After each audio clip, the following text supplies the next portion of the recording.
Excited. It's okay. Okay, hello everybody. This is Ed from The Morning Goals. I hope you are all doing well. I'm here with my colleague Cody. Good morning, Cody. Good morning. How are you this morning? I'm doing very well, So this is our third stream, Cody? This is, yeah.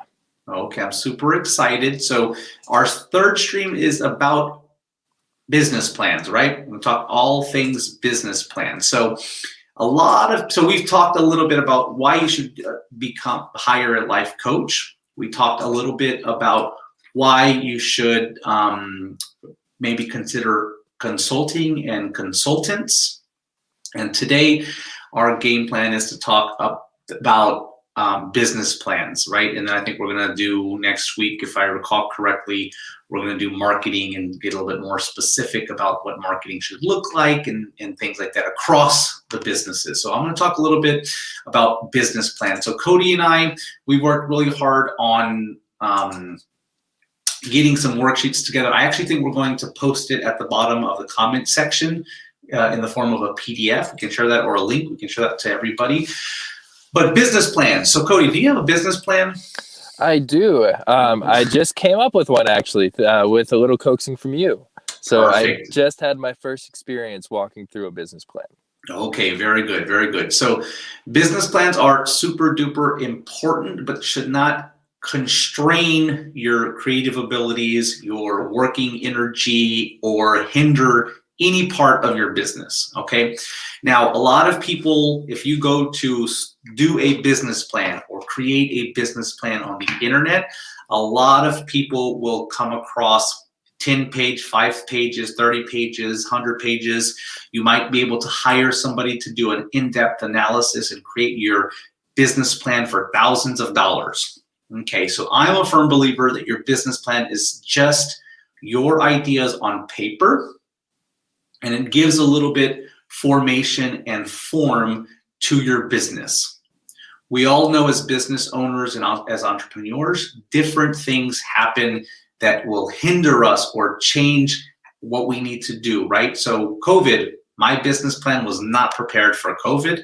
A pandemic was nowhere near the realm of possibility, okay? And also it's something that was unforeseen, right? And so what did I have to do to my business plan? I had to move it aside. I didn't throw it away because we all hope that this will end at some point. And I had to shift gears so that we could then pivot, move online, and then kind of proceed. Now I'm actually in my office, and we're doing a renovation on the office, and we're now referring back to that business plan and say, okay, what was the strategy? What were we doing? What are the things that we can go back to do? So some parts of a business plan are your business name, right? A lot of people struggle with choosing a cool business name. So there's different types of ways to do this. What Cody did and I did for my other business and Cody's business is we picked names that weren't out there, that aren't floating around, that we know that are not floating around, right? So my other company is called Rolla Languages. So I searched the world and I couldn't find another Rolla Languages. Rolla is not a common word or phrase that is used on a regular basis. So that allows people to find me probably pretty easily. Cody's company project is called Unearthing Fernway. Guarantee you there aren't many Fernways or unearthing of Fernways out there. Is that correct, Cody? That is correct. Okay, awesome. So that's one strategy. Google, Airbnb, those are unique names that probably aren't floating around. So that's one way to name your business. A second way to name your business is after yourself. You brand it after yourself, Rocha Consulting, Cody Kool-Aid, and things like that. But that's branding yourself and using yourself as a brand. I generally discourage that because what that does is that ties one person to the business, and when you're trying to expand, generally people want to use that person or hire that person, and if that person's unavailable, you might have some unhappy customers. The third thing to do when you're naming your business is really focus on the product. So do people as a strategy, right? So in roll-up languages, I included languages on purpose so that there's an identifiable part of the name that is telling people that we're a language company. For the morning goals, so it's something about morning and goals. We're not sure exactly what it is. And that's the fourth strategy, is just pick a name you like. Okay. Now, the is very common, morning is very common, and goals is very common, right? So I kind of sometimes default to TMG as an acronym for people to find me, etc. But you can find me with my name combination and the morning goals as a coaching business. So I chose that, and the fourth strategy is a name that I liked, a name that I thought could relate to the philosophy of the business, okay? And then that was okay, right? So not necessarily the easiest Googleable thing you can find, but it's relating to the business and the business philosophy, right? I like the morning. We should wake up and do things in the morning. And then on the goal side of things, you should be goal setting, making lists, being productive, being held accountable, etc. That's my coaching business. So it kind of fits into the philosophy. The second part of it is that people sometimes overlook is their mission. Now, I was on another call with some folks, and I asked them what their mission was. And a lot of the missions that I saw out there was to save the world, to help people. Now, all of us are helping people, from the baker to the teacher to the coach to the consultant to the lawyer to the doctor to the florist to the funeral director. That's too general, right? That really doesn't tell me what you actually want to do. So I challenge everybody out there that when you create your mission statement, there's two parts of it. You include the people you're going to help and how you're going to help them, but then you acknowledge why you want to help them, okay? And so what I tell people is my mission at the Morning Goals is to help entrepreneurs, creatives, and the aspiring, okay, to be more productive and be held accountable while working on their businesses. That's my mission, right? And my vision is I'm going to do that long-term by having group coaching sessions and webinars and content weeks and things like that, right? So vision and mission are sometimes go hand in hand together.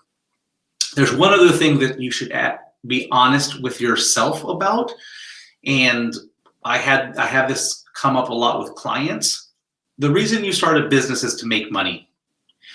And if you don't start and acknowledge that and accept that as why you're starting the business, then you're going to probably fail. And I say that very aggressively and abrasively on purpose, because people are shocked. If you aren't willing or wanting to make money or acknowledge that's why you're doing a business, then go be a volunteer. Go volunteer for free somewhere else and use your skill set helping other people for free.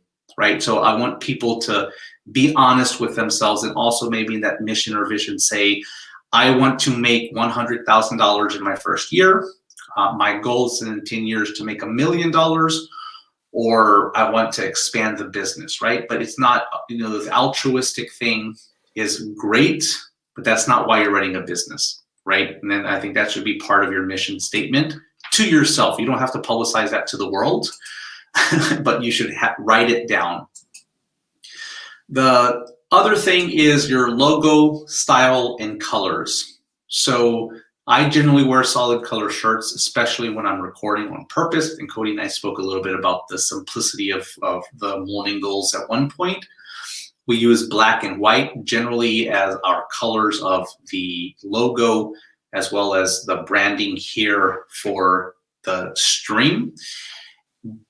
If you go to my Instagram and my website, you'll see some common colors floating around, generally black and white. The website has blue and yellow on purpose, but generally they're bold, normal colors. They're not teal, they're not, etc. And so what I'm trying to portray with my brand is simple and straightforward.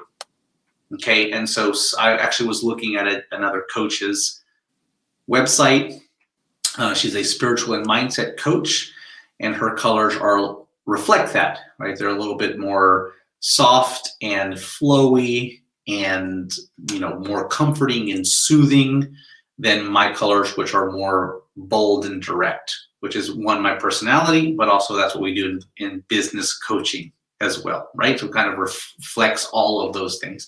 And if you guys go to my Instagram page at The Morning Goals, you'll know that we missed it the first time. So if you guys go to the bottom underneath my fancy picture of myself, we missed the mark and we started over, which is okay. And that's kind of another thing I want to talk a little bit about, the development of your business plan as a living document and not as a contract that's set in stone, right? And so a lot of these things, we want to get it right the first time.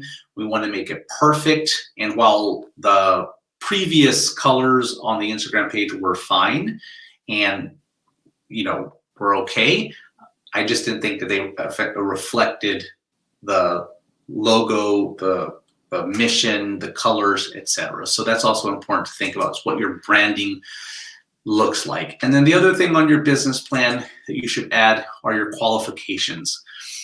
So I've recently helped people dive in on their qualifications a little bit. Working at home, working from home, being in college, or being a veteran, for example, being a mother, those are qualifications that people relate to, right? Then there's also the certifications, your education, your bachelor's, your master's. Both Cody and I both have master's degrees. I have a couple of other certifications. I'm sure Cody does as well. But we forget what our qualifications are, or we forget what our like certs are. So you should, and I reflect on resume writing. So all of us have resumes or CVs, and those are also living documents. So I recommend everybody to update that on a regular basis as you're doing projects, not because you need to apply for jobs or want to apply for jobs, but you might forget the things that you have done that you can then sell as a qualification or as something as part of your business. But same thing here is, as you are continuing your business and your business growth, write down your qualifications here on this business plan sheet that we'll again PDF and share with you guys. Your target audience. So who are you selling your service or product to? There's two parts of it. Number one is you need to understand who your market is, or number two, you need to make your market. Okay, so let me explain what that means. So I know that I'm trying to find business people, side hustlers, coaches, other coaches who need coaches, but entrepreneurs, influencers, creatives, and the aspiring. That is my market, right? So I have created this business to target those people, and that's why I'm doing stuff like this. I'm creating content so that I'm more relatable, but also then this helps my expertise and my experience. That's you knowing your market. Who is your ideal client? I answered this question recently, and I said my ideal client is the person who's said this comment before. I have a lot of ideas in my head, but I get overwhelmed. I don't know where to start. That person to me is more defined for my practice and my business than me saying demographic 25 to 35 female yoga person, right? So that's how and I've realized that demographic of who your ideal client can change to a statement or can change in different ways. The other part of this is that's one strategy. The second strategy is creating your market. So I had this boss when I was working in finance and hedge funds who told me that I don't believe in competition, because if you do your job very well, then you will create your market for yourself. Okay, so I'll give you two prime examples. Airbnb. Before Airbnb, people did rent rooms from their house. Sometimes they got students or homestay students, etc. But there really wasn't a huge market for renting space to people from your home, running a small business from your home, right? So Airbnb thought that there was an opportunity, and they created a market, and now every single one of us knows what Airbnb is. When it first came out, people were like, couch surfing? Oh, that's weird. Oh, why would you want strangers in your house? Oh, like really? You want to give your house away to people, right? Those were the initial comments. But because they did a great job marketing it, now they have then created a market that we all understand. And now they have competitors, right? But they figure they created that market. So you might be able to do that in whatever thing that you're doing. Is you might be able to create your own market or train people for that. The second example is similar to Airbnb. It's Uber and Lyft, right? We dealt with taxis. I have horror stories with taxis in Paris and London and Boston. And I was like, somebody needs to figure out this taxi thing. And then all of a sudden, Uber comes out. And we're like, what? You're going to drive with a stranger? Are you kidding me? That's so dangerous, right? But then they created a market and targeted people who were willing to do those things, right? So when I talk about audience, it's either you know the type of person you want, or you're creating that person and you're trying to train people to buy your product in different ways. So to summarize real quick, business name, there's several different strategies. It could be your name, a name that's very uncommon, or it could be something that reflects your business. The fourth one is also weird names. So we are now in the era of simple words that mean nothing to the product. So purple, you know what purple is, Cody? I don't. Purple is a brand for mattresses. Oh, okay. Okay, blue bikes is a bike sharing business, or bird bikes or something like that. Bird, blue, the general is an insurance guy, and so they're just picking up these simple words. I'm not necessarily a fan of that, but it could help. Your mission and your vision, right? So start with one, you need to make money, and that's why you're having a business. But two, how you're going to make money and how you're going to help people long term, right? Maybe it's a 1 year, 2 year, 3 year, 4 year vision or mission. Then your qualifications, keep writing them down. Don't forget them, because our experience changes on a regular basis based on projects, right? I went from running an in-person brick and mortar business to an online business. That is a skill that we've had to do. Cody went from in-person at a university to becoming a virtual expertise in different things. That's a skill set that is valuable, not just for your clients, but for business opportunities in the future. Your target audience, as another reminder, is either going to be this very defined market based on your research, or a market that you're going to create. And then lastly, I would say is when you talk about your services and products, don't go crazy. So I use this example from when you go to a restaurant and they hand you a book this big of 1 million different products. Those products, or those recipes that that they give you, they have to have a lot of inventory there.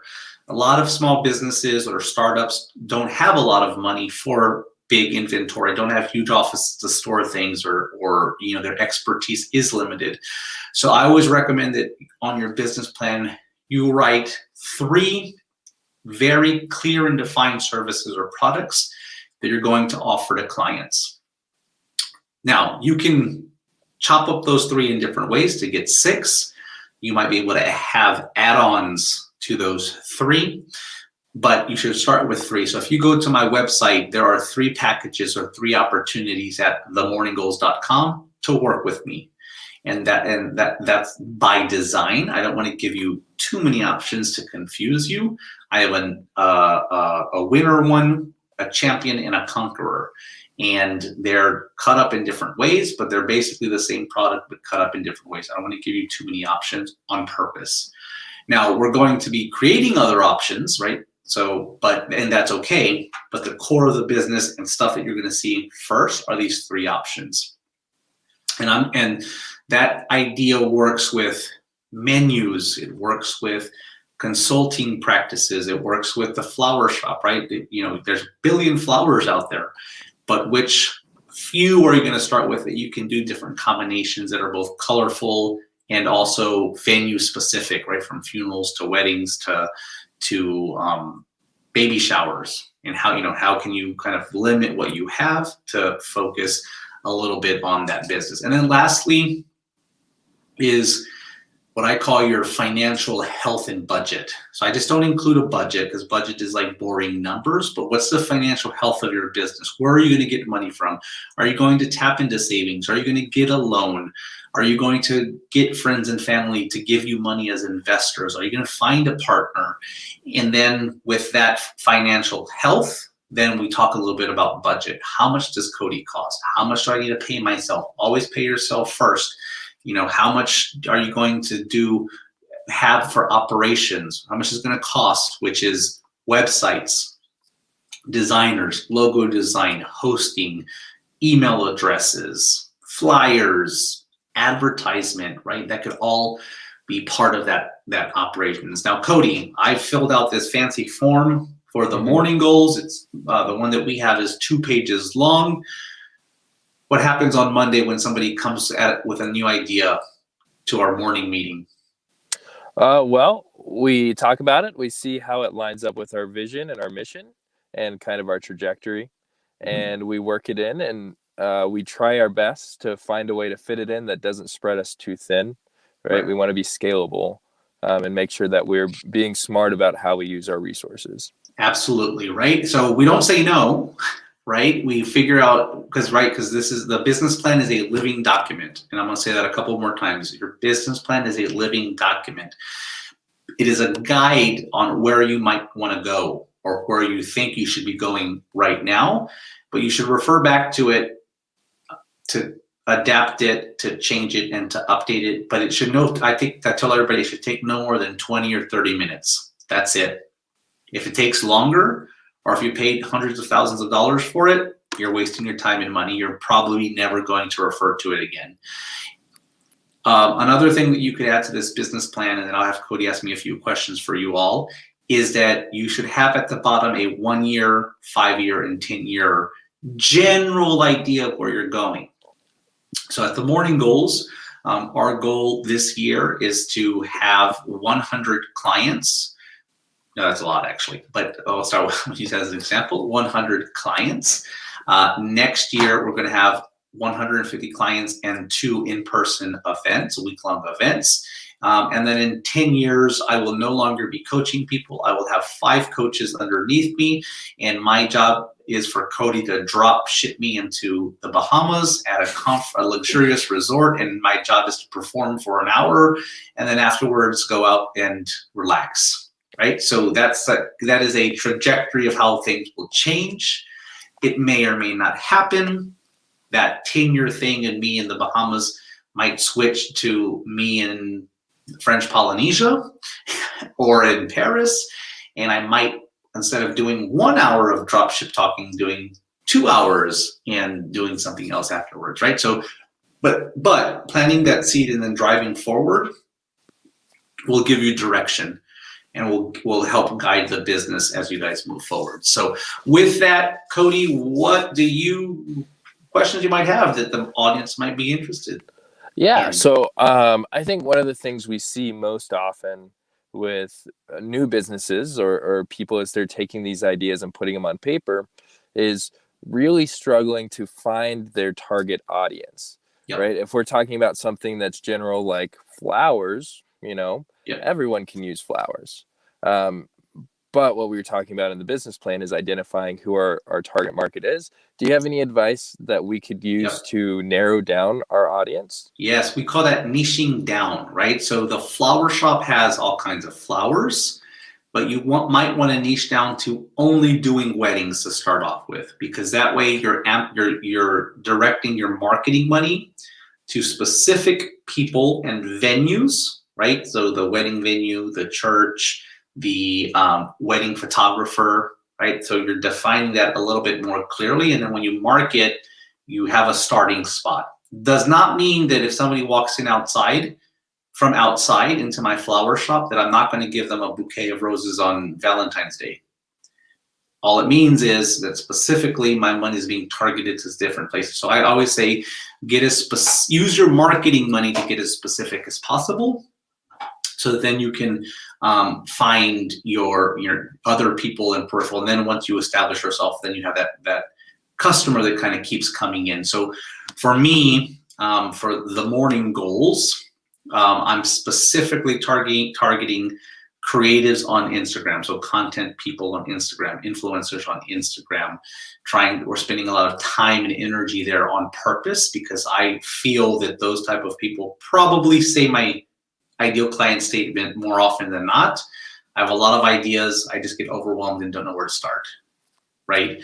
And I think Cody is nodding his head because he's like, yep, we know, we get that, right? That's something that's a niche. So niche down will help you find your audience. So the more specific you can get. So instead of you being a photographer, be a wedding photographer, and then accept these headshot jobs or these family portrait jobs, etc. But like, you're defining yourself.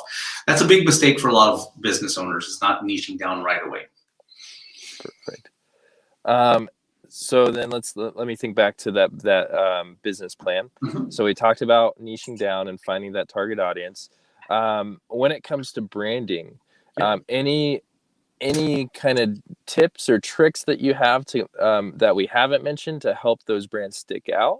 Yeah. So on the branding side of things, right? So I would say you want your business name to stand out, number one. Number two, you want a tagline that includes your audience, right? Or the type of person you're going to help and how. That's your tagline. And then a way that I sort of found like my colors and my fonts is actually, if you Google color palettes, calm color palettes, or bold color palettes, or royal color palettes. There's combinations out there, and you should just choose 2 or 3, no more than 2 or 3, to create that brand. And then the other thing is, when you create your logo, right, the logo should not change very often. So imagine it being there for 5 or 10 years. So something that's not dated or doesn't get dated easily. That's probably text-based. That's what we're moving towards right now, versus picture-based, right? Again, depending on the market and the product and the services might change a little bit, but generally it should be word-based, or you should have a word-based version of it. And then lastly, the feel of it is important, and ask yourself, does this reflect me, and does it reflect my business? So Cody, does my logo, which is very simple, does it reflect me and our business? I think so. I did a good job. Okay, Cody, last question before you wrap this up. Perfect. So we talked a lot about the finances of it, you're going into business to make money. Well, what about those folks who want to start like a nonprofit? Do these tricks and hints and guidelines still apply to them? Sure, absolutely. So when you start a nonprofit, it's a little bit, your business plan is actually a little bit more rigorous than our living document business plan, because you're submitting that information to the government. So I have helped start several nonprofits, and I'm on the board of several nonprofits as a founding president specifically. And so that is a little bit more rigorous in the mission and the bylaws that you have to have that govern how you run your organization. But yes, there's still a branding, there's still a mission, there's still a vision, there's still finances on how you're going to run and operate the business. You may or may not hire people to help you on that nonprofit, like an admin person or a marketing person, an executive director. It might be completely volunteer based, but you might outsource parts of the operations of the nonprofit to different organizations or people that can help you run the business. So generally, the the general ideas and concepts are the same, number one, but two, there are rules and regulations that will govern what needs to be in that plan. Now, I would say the nonprofit or business plan or plan is probably a little bit less it is more static and less living, because you submit that to the state and the Secretary of State and federal government, if you're a 501c3, to get like nonprofit status and things like that. So it's a little bit different, but generally the concepts are probably the same. Gotcha. Perfect. Okay, perfect. Awesome, Cody. Thank you very much. Okay, team. So with that, make sure you go visit us at themorninggoals.com. You can find us at The Morning Goals across the social media platforms. Please like and subscribe, and don't forget to share. You also can find us or find our